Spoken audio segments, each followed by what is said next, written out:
She said she was 12 years old and that she had to ask me a really important question. I was doing a late night call-in Bible program on a country station in Montgomery, WLWI, which was the number one station in Montgomery at the time. Did it from 10 p.m. to 11 p.m. And so they told me, this little girl wants to talk to you, and I let her through and talked to her on the phone. Her voice was trembling when she said, "Have you heard about the 12-year-old in Tallahassee, Alabama, which is just a half hour from Montgomery? Have you heard about the 12-year-old that was kidnapped by her 16-year-old neighbor and raped and killed?"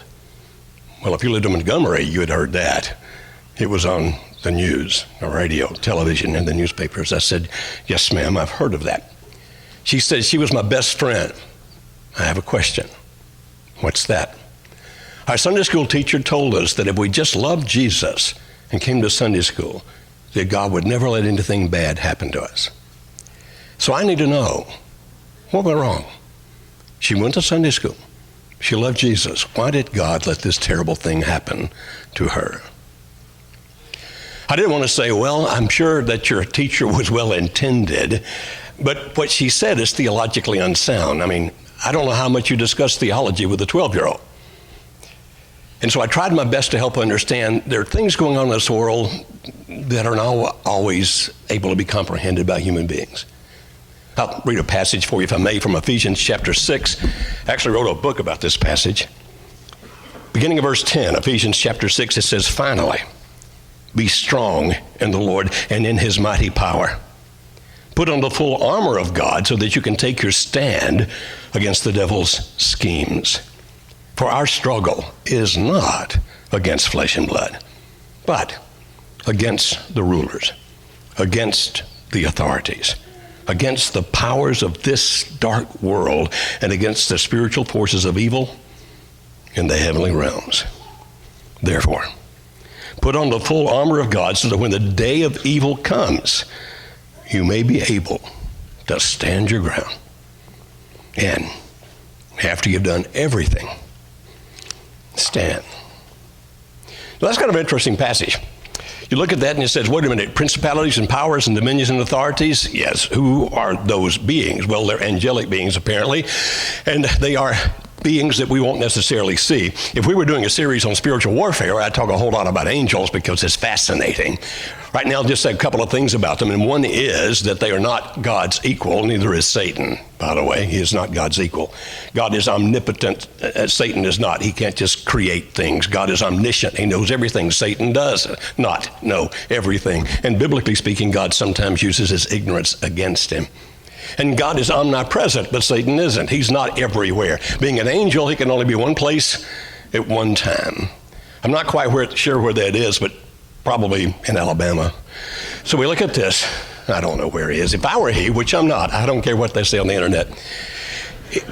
If I were the devil, I'd either be in Washington, D.C. or Hollywood, California, because actually Hollywood is the more powerful and influences the entire world.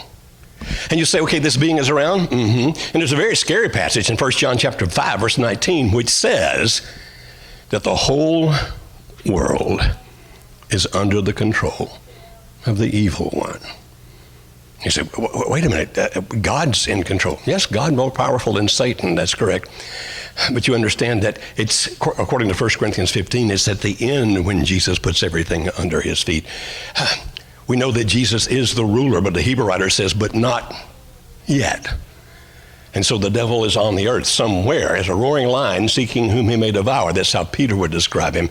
And when it comes to hurting people, you can imagine how much they want to do that. The 12th chapter of Revelation, for example, gives an interesting illustration there. It talks about this dragon, that's in verse 9, and then he's identified as being Satan, the devil, the one we know of when we think about Satan.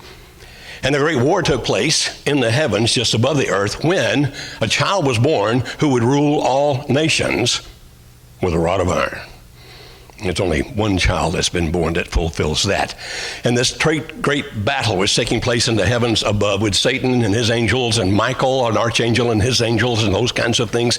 And that passage says, and when Michael defeated Satan and he couldn't attack the child, and you know in history what was happening is that Herod was killing all the baby boys 2 years old and younger in Israel. When he couldn't get to the child, it says, and he turned on those who would follow the child. Anybody want to guess who that is?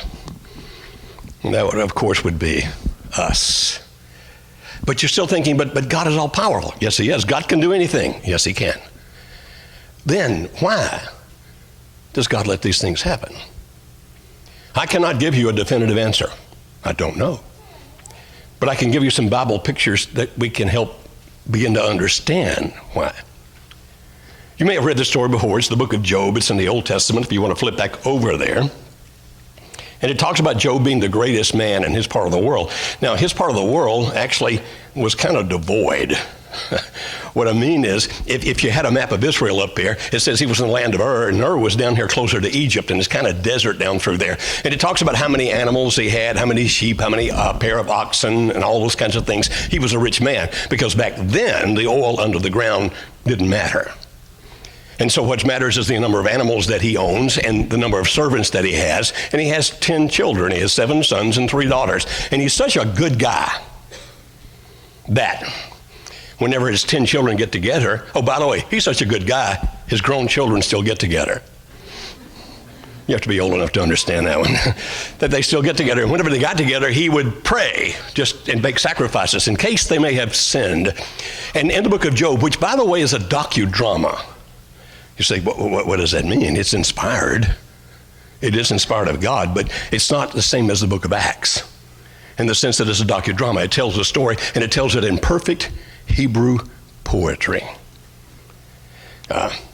Several years ago, I used to live in Augusta, Georgia. There was a guy who lived in Augusta who was an entertainer.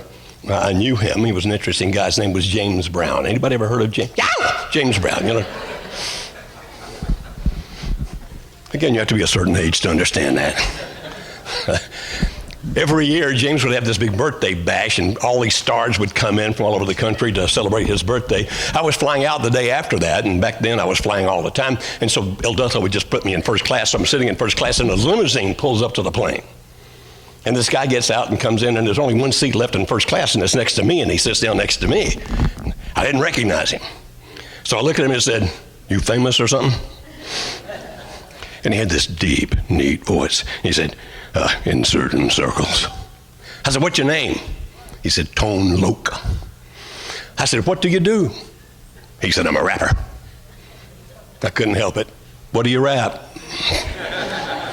Which I thought was, he didn't see the humor in that. And so we got to talking to each other, and I said, he said, "Hey, where are you? Who are you?" And I said, "Joe Beam." He said, "Like the whiskey." I said, "No, that's Jim Beam. I'm not that whiskey. No, I'm not that guy."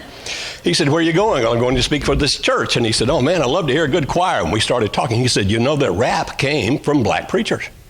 That's how rap started." And I started thinking, that makes sense to me. I see that. And he said, "So you need to know how to rap." So then, he starts what he calls a free-form rap. I wish I could remember it all. He starts off with, "Meet Joe Beam, sip without the whiskey, hang with him, you won't get tipsy." And he's rapping through that. And then he goes, "Take it. Look at me. I'm a fat old white guy. There's no way I can do this thing." By the way, the flight attendants by this time are taking care of nobody. They're standing watching this thing. It's lots of fun. We finally got to Atlanta to change planes, and when he got off the plane, he said, "Goodbye, Mr. Beam," and I didn't know what to call him. "Goodbye, Mr. Tone?" Goodbye. So I just said, "Yo." You say, "Well, what's your point about Tone Loc?" Rapping is perfect poetry. But it doesn't mean every word is exactly right, because sometimes you have to change things to make the poetry work. The book of Job is a docudrama, it's poetry. And so it talks about things that theologically will not happen exactly like you see it in the book of Job, because it's, again, not like the book of Acts. And so in this book, Satan is in heaven to talk to God. Well, the Bible's pretty clear that that doesn't happen. But in this story, in this docudrama, it happens. And so Satan and God have a conversation. And God said, "Where you been?" As if God didn't know. And God says, "Where you been?" And he said, "On the earth." And he said, "Hey, while you were down there, did you check out Job?" And Satan said, "Yep, but he's only loyal to you because of all the blessings you give him. Take those away, and he'll turn against you." And in this docudrama, God said, "All right, have at him. Just don't touch his body." So a great storm front comes through where he lives. And lightning killed some of his animals. Sabaeans come in under the raid cover of the storm, and they still kill more of his animals and kill many of his servants. The Chaldeans do the same.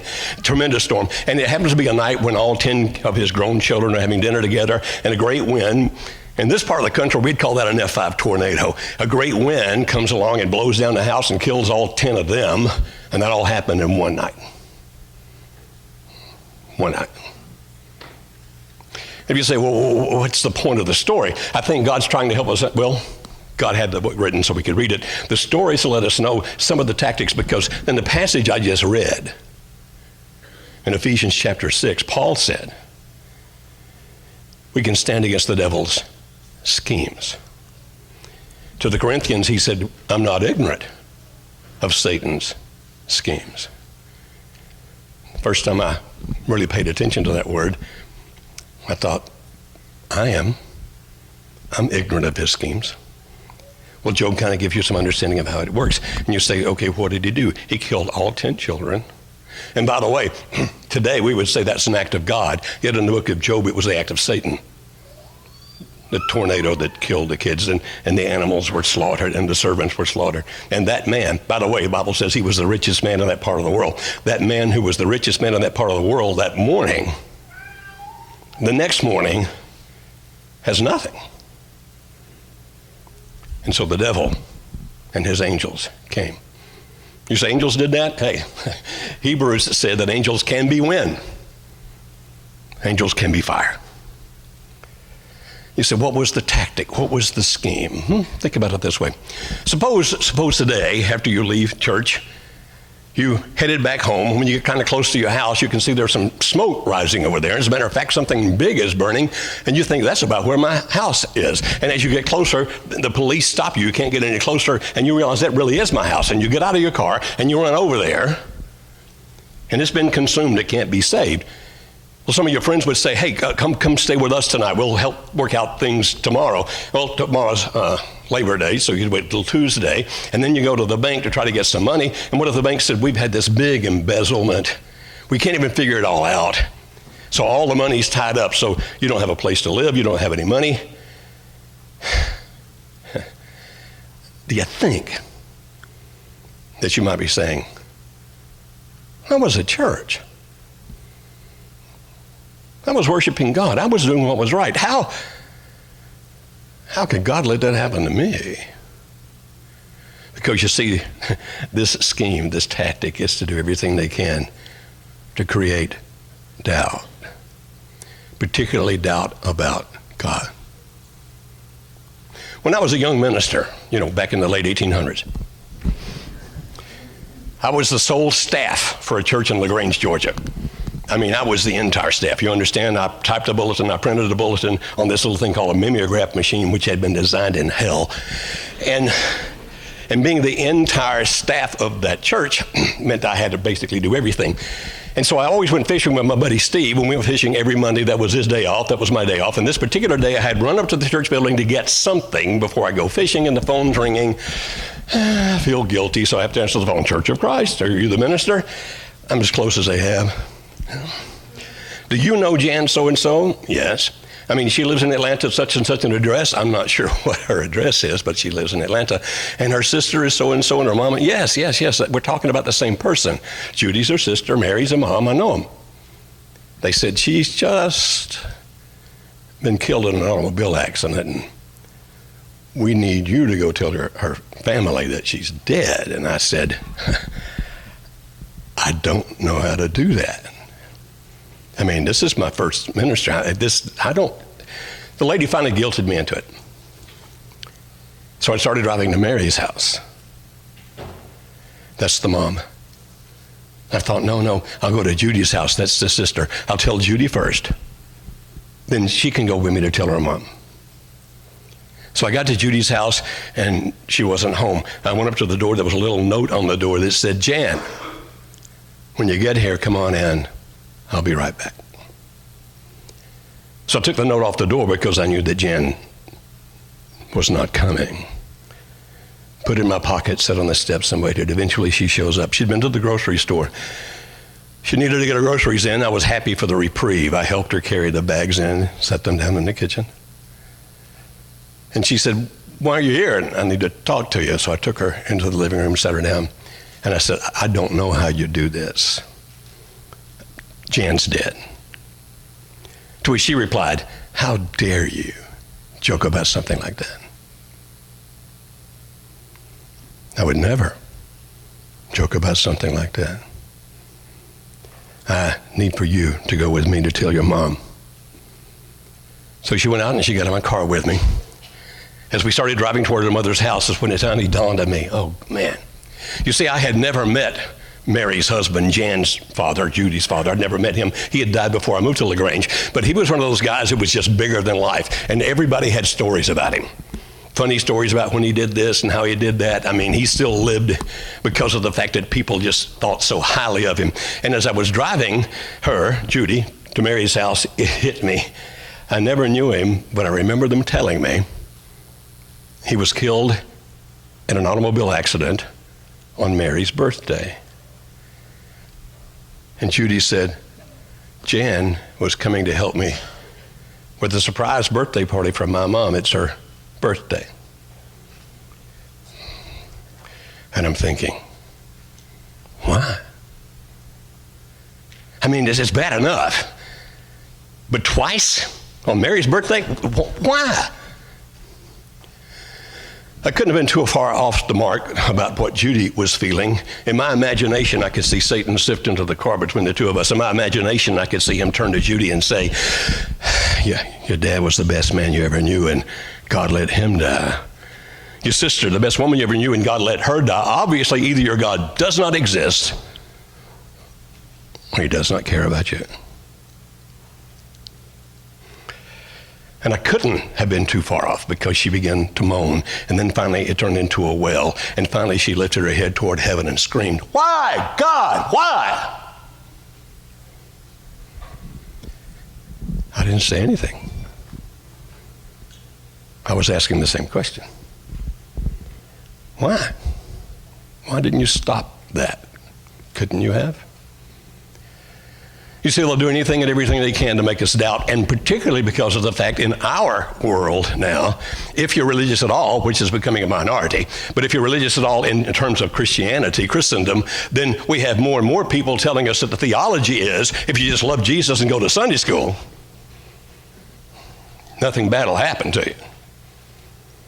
Name it and claim it, all those kinds of things, which is extremely poor theology.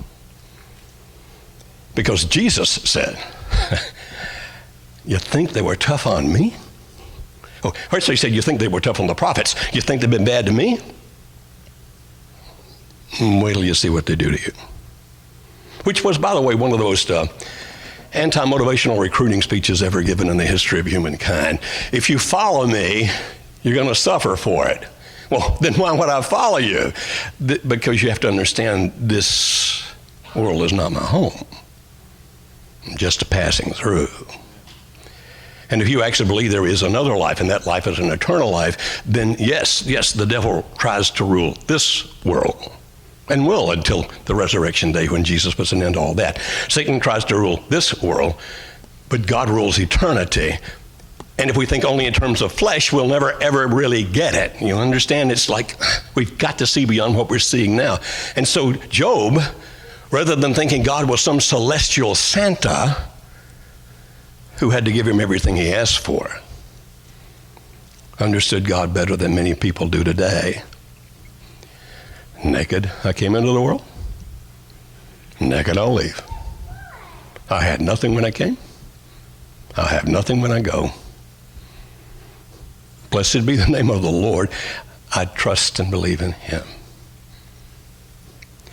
So then the devil in this docudrama goes back to talk to God, and God said, see there? And the devil said, wait a minute, you didn't let me touch him. A man will give anything for his skin. Let me go back and get him with some terrible disease. And in this story, God said, okay, but don't kill him, again in this docudrama. And so he comes down and he afflicts Job with this terrible disease. As best we can understand, he's rotting to death. Sores from the top of his head to the bottom of his feet. No morphine, no Dilaudid, not even an ibuprofen. And so he would break the pottery and scrape the sores because of the tremendous pain. And he hurt. Oh, and if they're right in their guesses about what disease it was, if he was rotting to death, the stench would have been unbearable. And that's when his wife says to him, why don't you curse God and die? I've heard a lot of sermons about the wife. Like, wow, she was bad news. That's why the devil left her alive, because they knew that she would be bad news. And I'm thinking, have you read the story? How many of you women who have had children, think about her, 10 times she has birthed a child, 10 times she's raised those children up, suckled them at her breast, taught them how to walk, taught them how to take care of themselves. They're all grown. And now on one day, she buries all 10 of them. Would that affect your attitude? All 10 of your babies on the same day? She's not a bad woman. She's not. She's human.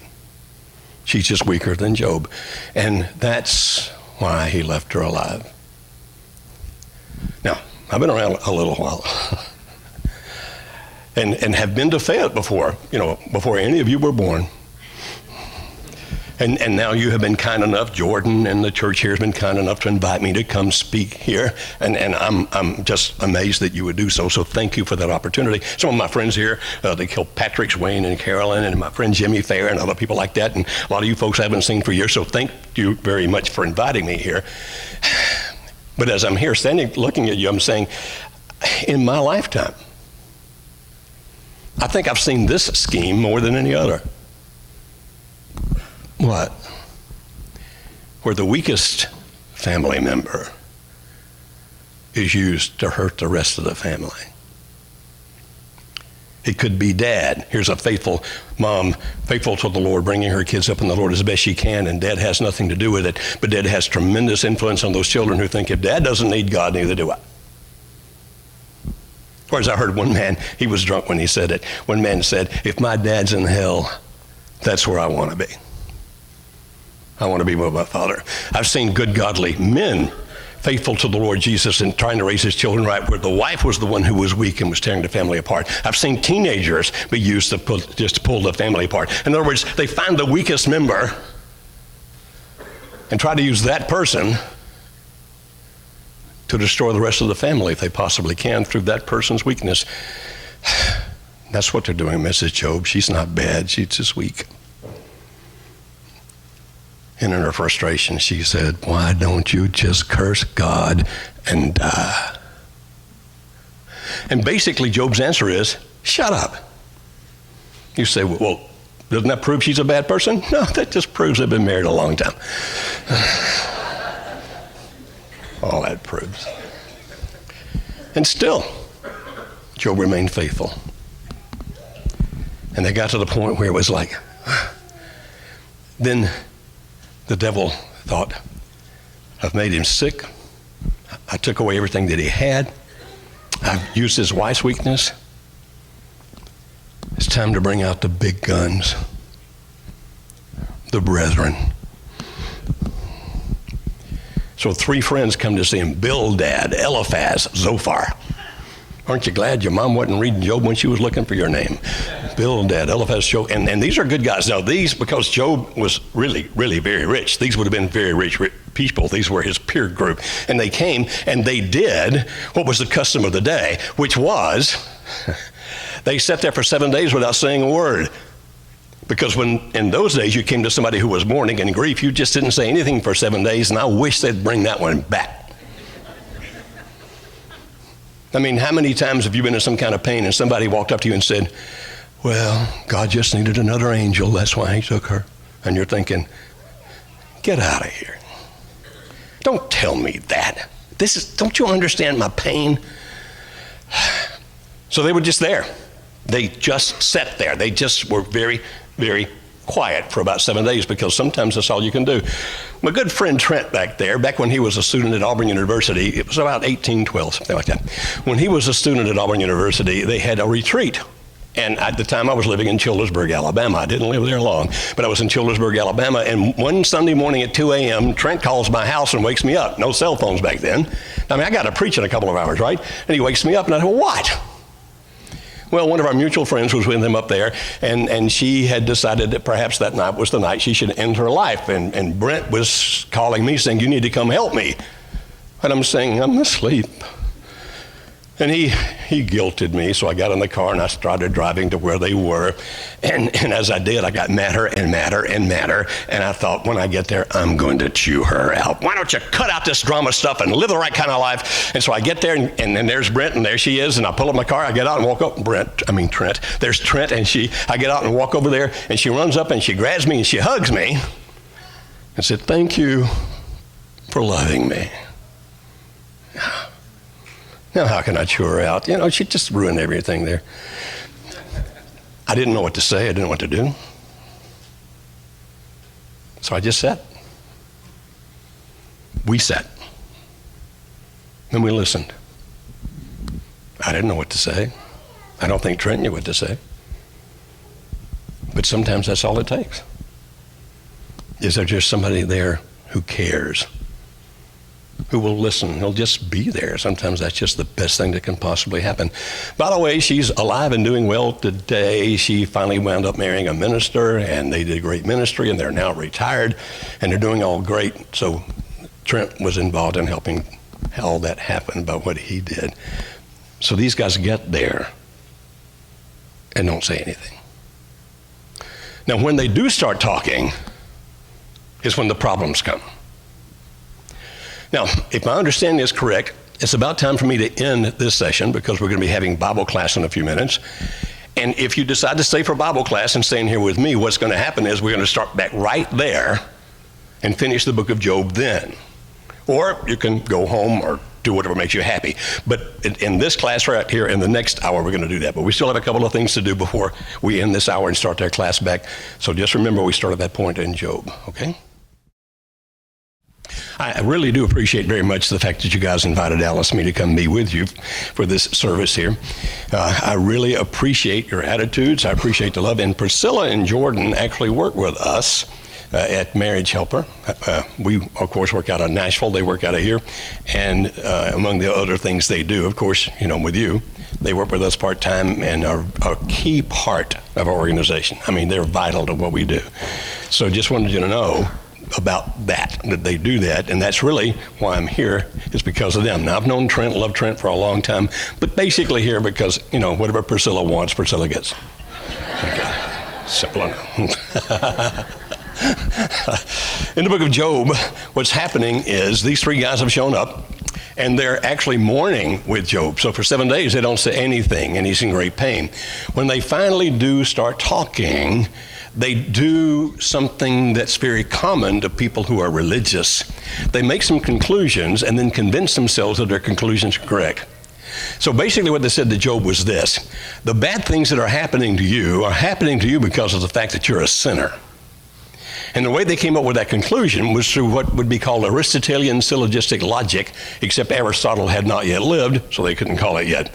But in Aristotelian syllogistic logic, it works like this. There's a main premise, there's a minor premise, and there's a conclusion. And if the main premise is true and the minor premise is true, then the conclusion will be true. So here's how they worked. Main premise: bad things happen to bad people. Minor premise: bad things are happening to you. Conclusion: you're bad people. So you see how a syllogism works. Now, the problem with their syllogism is that major premise is a true statement, but an incomplete statement. Bad things do happen to bad people, but bad things happen to all people.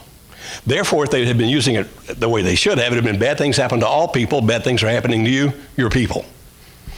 But instead, they came to the conclusion. And so they wind up in this deep theological argument with him, and they really go at him. And on one occasion, in the course of the conversation, one of them actually says to him, you know why your children are dead?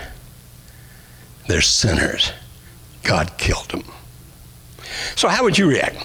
If you had buried all 10 of your children on one day, now you're dying from this disease where you're literally rotting in front of them, and the stench, of course, will be unbearable. And then one of your friends actually says that God killed your children because they're sinners. How would you handle that? My thinking is they should have been glad he was sick, because I can imagine a guy coming over the table after him, after something like that. How dare you judge my children? And of course the judgment was wrong. And they go on and they start arguing back and forth. Now, again, because it's a docudrama, they argue in perfect Hebrew poetry.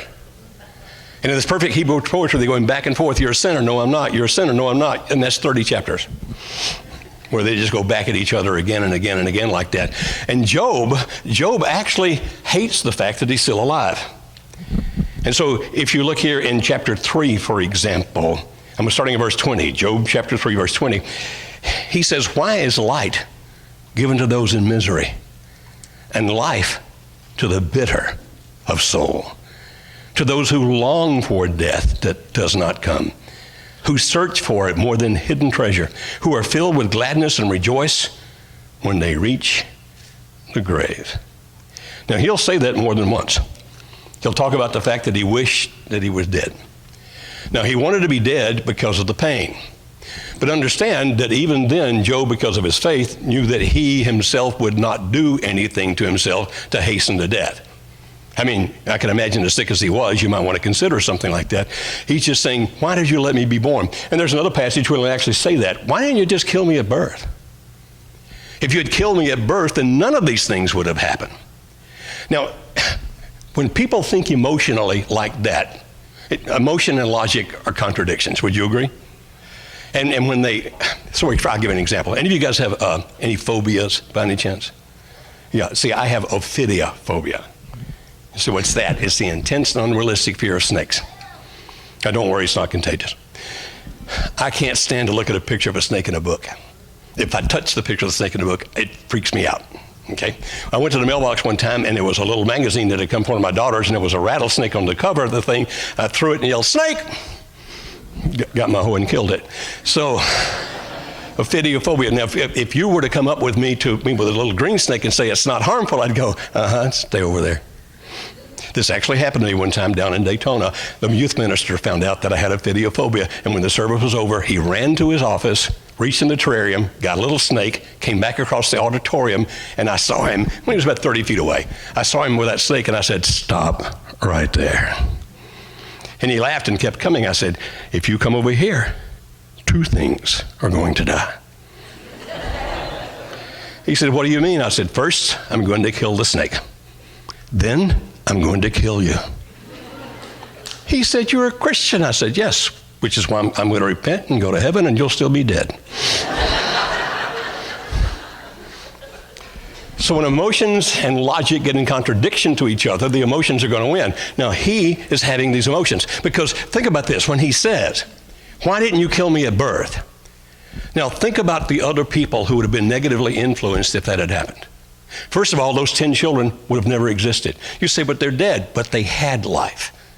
They lived. They enjoyed life. They were part of each other, all those kinds of things. And those 10 children would have never existed if he died at birth. His wife has had a husband that she's loved. She's been beside. They have built an empire together. And it had to be hard work to do all that stuff. And none of those people would have had those blessings if he had died at birth. But the logic is out. It's all just emotion, like, it hurts so bad, I wish I were gone. I wish I never was. It's not thinking about what are the consequences to other people. Now, I've been there. I don't know about you, but I have been that despondent. I have been that miserable. I have been wanting to die, those kinds of things, and so I understand the emotion. Wayne Kilpatrick actually took me to the ER one night when I overdosed back in the day. And then Dr. Frank Sutton, if you've ever heard of him, was the one who saved my life that night. And not because I wanted to die particularly, but I just didn't want to hurt. So I kept taking stuff to stop the pain. And then when my legs quit working, I got terrified. And that's when I called Wayne. And Wayne came and got me and took me to the hospital and threw me out and left. No, I'm kidding. He came and got me, took me to the hospital, helped save my life. And we look at that and go, so emotions can become that powerful. They're that powerful with Job, to the point where he says, "I just wish I was not alive." But that was not the intent of God. And so these guys keep arguing with him, telling him he's a sinner and so forth and so on. And when nothing else works, taking all of his money didn't get him. Making him sick where he's rotting to death didn't get him. His wife's weakness didn't get him. This nearly got him. Arguing back and forth with the people who are supposed to be his brothers. By the way, you think that ever happens in our day and time? David once wrote, he said, if it had been an enemy, I could have stood it. But it was you. We had gone down to the house of God together.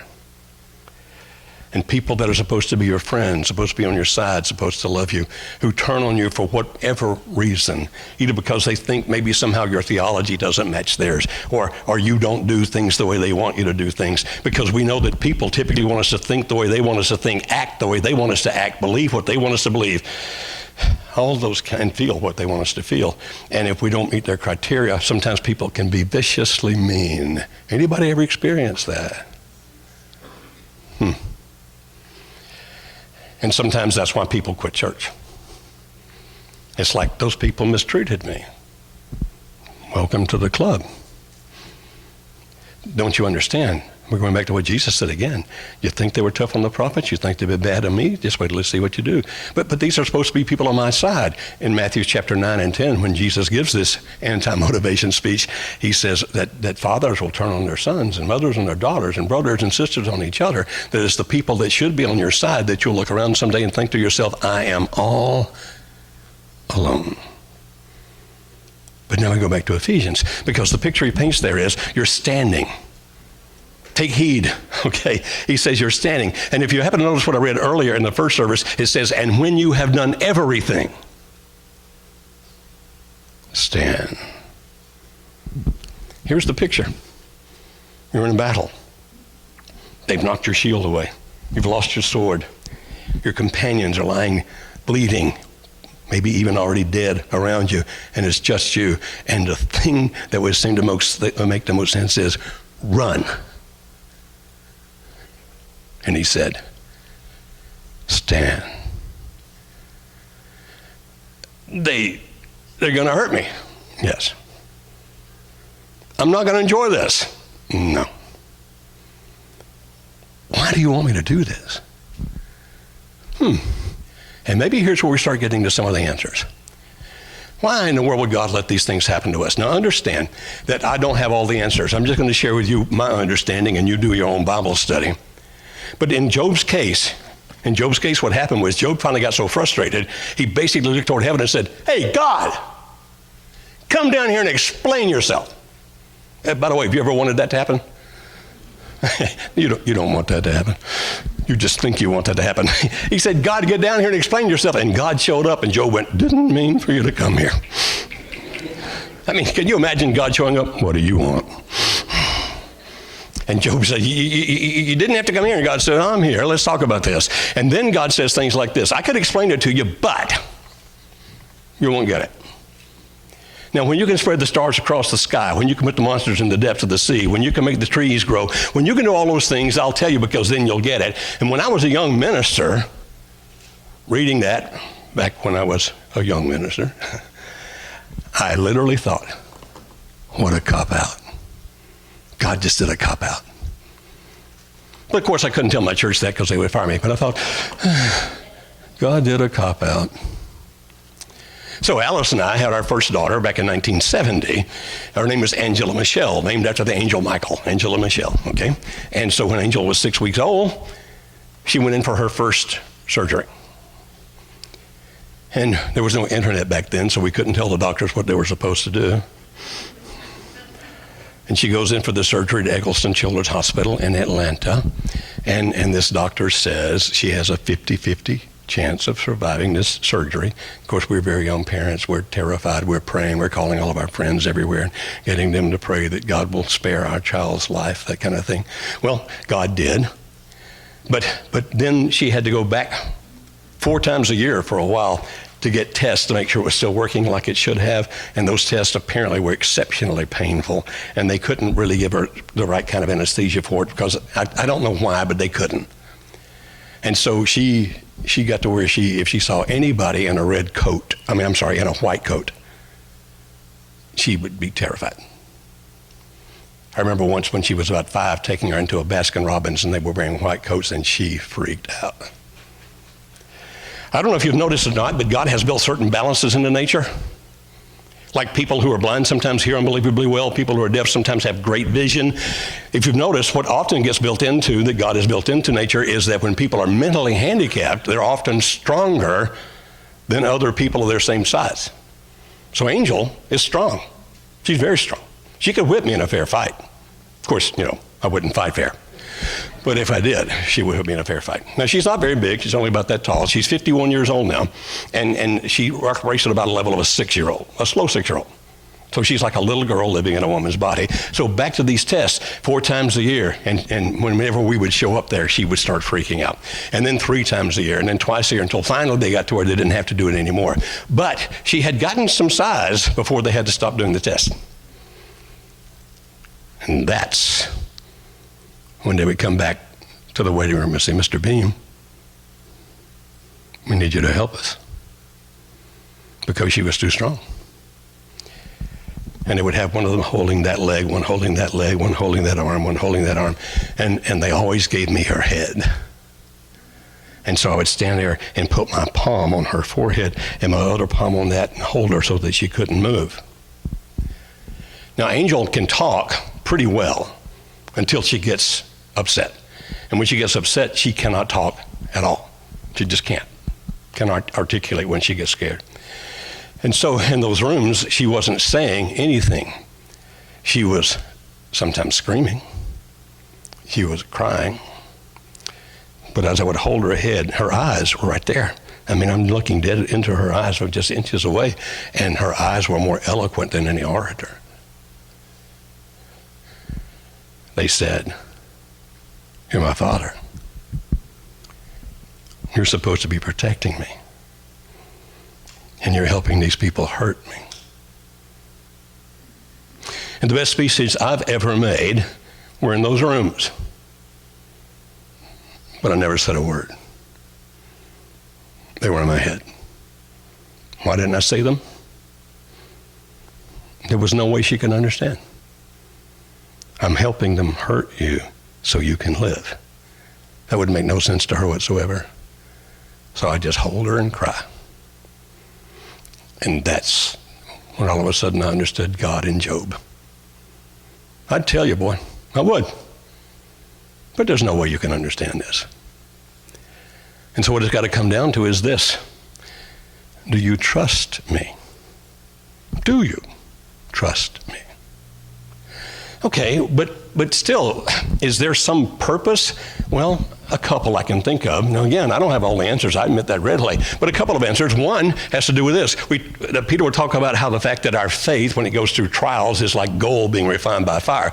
Now, back many years ago when I was working with corporate America, one of my clients was a jewelry chain in America, and so they would teach me a lot about jewels, and so they talked to me about this thing called annealing, and I said, what is that? It's when they take gold, because when gold is found in nature, it's never pure. It's always mixed in with stuff. And so annealing is you put it through just enough heat to make it pure enough, and then the level of purity is determined by whether it's 12 karat gold, 18 karat gold, 24 karat gold. But what they do, but they can't do it all at one time because it would actually destroy the gold. So they have to heat it up to where it can just barely take it and then let it cool down again. And then heat it up to where it can just barely take it and let it cool down again. And through that process, they finally get it to where it needs to be the precious metal that it needs to be. And basically, that's what we're told in the New Testament, where your faith being tested like or tried like gold. He's basically using an annealing process. These things are making you better. So here's my question. How many of you are actually deeper, better, greater joy because of the pain you've suffered? Anybody? Apparently 3 or 4 on the left side over here. I was talking in Pensacola one time, and this lady, I was actually speaking about spiritual warfare, and this lady came up afterwards. She said, look, I want to keep growing in God, but I don't want to hurt anymore. I said, make up your mind. Because if you're going to keep growing in God, you're going to hurt. God's going to hurt me? Come back to that in a minute. The hurt's going to come. And there'll be times when you doubt God. Any of you guys ever doubted God? like Job, hey, get down here. There's a story in the New Testament that lets us know how God reacts to that. Remember that Jesus heard that his friend Lazarus was very sick, and he didn't go see him. And the apostles thought he didn't go see him because of the fact that his life had been threatened over there. So they thought it was smart. Don't go over there to take care of Lazarus and you get killed. Let's just stay where we are. So after a couple of days, you remember, he said, okay, Lazarus is asleep. Let's go. We're going over there. And they said, if he's asleep, he's better. I'm saying he's dead. Let's go over there. The Apostle Thomas often gets a bad rap, but the Apostle Thomas is just this analytical kind of guy, matter-of-fact kind of guy. Because when Jesus said, I'm going, it was Thomas who said, let us go and die with him. Unemotional. That's what we're going to do. Let's go over there. And you remember when he got there, and he's coming up to the city, and the news was, hey, Jesus is coming. And the first sister ran out to see him. Which sister was that? Okay. You buy a New Testament. These are some great stories in there sometime. And this one's in the 11th chapter of John. Which sister ran out to meet him? Anybody remember? You're saying, I didn't know Lazarus had a sister. Which one? Martha. And she comes out to see him, and look what she says to him. It's in Luke chapter 11. You can read the story. Or is it John? It's somewhere in the Gospels. You can find it. So he runs out to see him, and here's what she says. First words out of her mouth, Lord, if you had been here, my brother would not have died. She's chastising him. It's your fault. Jesus said, he'll live at the last day. And she said, oh, I know he will. But she didn't believe it. He said, wait a minute, Beam, you don't know what she believes. Most of the time I don't, but this time I know. She didn't believe it. She didn't believe it. When Jesus said he would live again, she did not believe it. How do you know? Because when they finally get to the tomb and Jesus said, roll the stone away, this is the sister said, no. He's been dead 3 days. Don't put the stench of his death in my nostrils. If she believed he was coming out. So she didn't believe him. Hey, and you guys ever talk a better religion than you have? Talk a better religion than you actually feel inside? Try being a preacher sometime. When sometime you're having your own doubts, but you're still trying to help other people with their faith. And so Jesus comes into the town, and the other sister meets him, and her name was. And she comes up to him, and the first thing she says is, Lord, if you'd been here, my brother wouldn't have died. You think these gals have been talking about this? And they've decided it's his fault. They've been talking about it. And when she questioned him, we now learn how Jesus deals with that. He looked at her and he said, you question me one more time and right into hell you go. Y'all remember that? What translations do you use? What did he do? Jesus, well, that is Gospel of John, right? John 11. Okay. I knew it was in there somewhere. I'd read it once. All right, so John 11. Jesus wept. You said, what was he crying about? Looks to me like he's not crying because Lazarus is dead. He knows what's about to happen with Lazarus. Why is he crying? It appears to me it's because the very people who needed him doubted him. And he cried. And you guys ever been there? I can help you, but instead you attack me. It hurts. I mean, it really, really hurts. And so we know that Jesus, when he runs into doubt, reacts with love and kindness. And we look back to the story of Job and these three guys were giving him a hard time. And God shows up and makes his speech about that. And then God basically says, as to your three buddies there, I'm going to let you decide what happens to them next. Now, if you had been Job, and these guys have been giving you that hard time and telling you that God killed your children because your children were bad, and now God says, hey, you get to choose what happens to them next, what would you pick?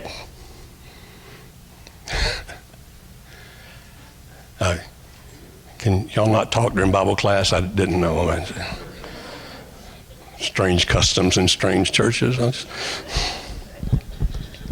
Would anybody have been tempted to say, oh, let's let them hurt a while? Anybody be tempted to do that? Job didn't. So the three guys, and another one who had joined them in the meantime, a younger guy,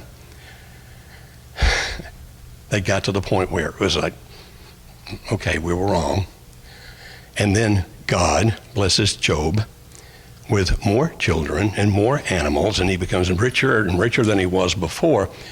And then in the last chapter of Job, a very interesting statement is made. It says, of all the things that God had done to him. Wait a minute, whoa. Chapter 1 and 2 says that the devil did it. Mm-hmm. And the last chapter says God did it. Mm-hmm. Well, then how did God do it if the devil did it? Because God, if he had so chosen, could have stopped any of it. Satan may be the ruler of this world, but God is still God.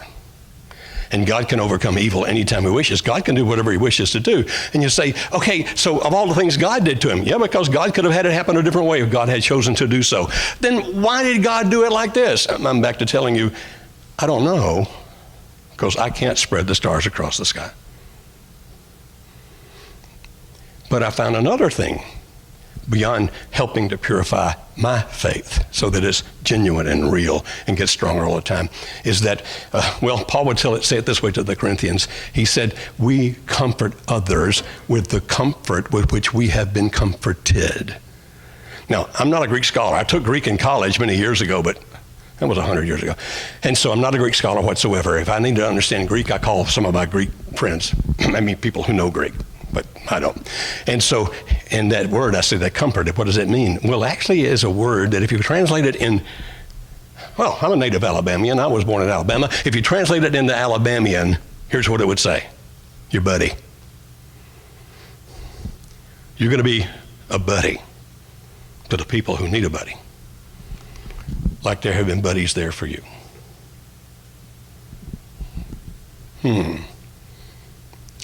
Because what better thing is there when the pain comes?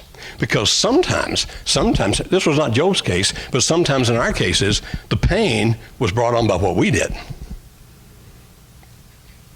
Am I right? Any sinners in the house? I asked that question once in Texas. They all pointed to Oklahoma. Sometimes the pain that comes to my life is my fault. Anybody relate to that? And when that happens, it's when people stick with you, even though they know you're wrong, who stick with you anyway, that make all the difference. And sometimes the pain is not your fault. I didn't do anything to get that cancer, or I didn't do anything to get fired from that job, whatever it might be. I didn't cause the recession. I didn't start COVID, whatever it might be. So sometimes it's not my fault whatsoever. And still, it's the same thing. We comfort others, and the best comfort comes from people who have been through it already. Whatever you might find. Because those are the people that understand. No offense to young people, but if a 21-year-old comes to me and said, I know what you feel and what you've been through, I'd say, thank you for the sentiment. You have no idea. And it's not against being 21. I would love to be 21 again if I could go knowing all the stuff I know now. Okay? So it's not against the age. It's like sometimes you have to live through these things. When I first started preaching in LaGrange, Georgia, I said something in a Bible class one day, and there was this brother there. He was already close to 90 years old, and he was sitting, he was sitting over here, second row, and I said something. He raised his hand and said, boy, for you to know what you're talking about, you got to get to Z. And you're only at A. 6 years later, the last Sunday I was with that church, he spoke up and said, son, you've gotten to C. I'm not making that up. 6 years to get to C. But now I understand what he's talking about. It takes a while to get there. And that's what Priscilla and Jordan do. They come alongside couples who've had troubles much like theirs and are able to say, we know what that feels like. That's why my wife Alice is actually a hero. I mean, literally a hero. People all across the world, we now We have employees that live in South Africa. We have employees that live in England. We have others in India and France that want to be employees, etc. We have people in our workshops for marriages from every continent. The only continent we have not had so far is Antarctica. Apparently penguins get along pretty well. But we've had everybody you can imagine. Most of the 70 people that work in our organization, almost all of them, have been through some kind of a terrible marriage crisis. But our organization exists because of one person other than God, and that's Alice, my wife, who was able to forgive me for my transgressions and marry me a second time. We've been married this time some 35 years.